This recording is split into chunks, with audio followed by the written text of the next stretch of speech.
लेकिन ये लापरवाही का, सरकार का लापरवाही का एक बहुत ही बड़ा मिसाल है। हम सरकार से, कांग्रेस सरकार से डिमांड करते हैं, आप लापरवाही छोड़िए, रेगुलेशन का काम कीजिए। आप लगातार इन फैक्ट्रियों का इंस्पेक्शन करना चाहिए, आप कर नहीं रहे हो, इसीलिए आज 40 लोगों का जान गंवाना पड़ा। और ये 40 लोगों के जान बहुत कीमती है।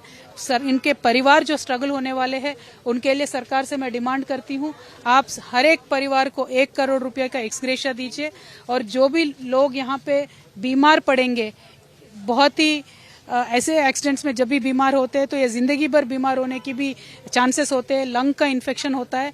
तो इनके लिए सरकार से मैं रिक्वेस्ट करती हूँ, आप इंश्योरेंस पॉलिसी दीजिए इनको, जितने दिन हो सके, जितने साल भी आपकी जरूरत पड़े, उतने साल तक आपको ख्याल रखना पड़ेगा।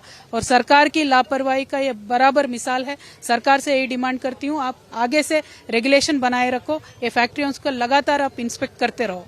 Ma'am, do you think that there should be action taken against the factory and the people responsible, because so far there has been no action? First of all, a thorough investigation has to happen. Once the investigation is done, we will know what actually, if it is a genuine accident, nobody can do anything.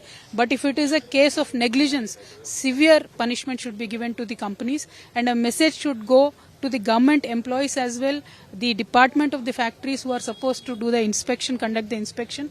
I believe there is a negligence on their part as well.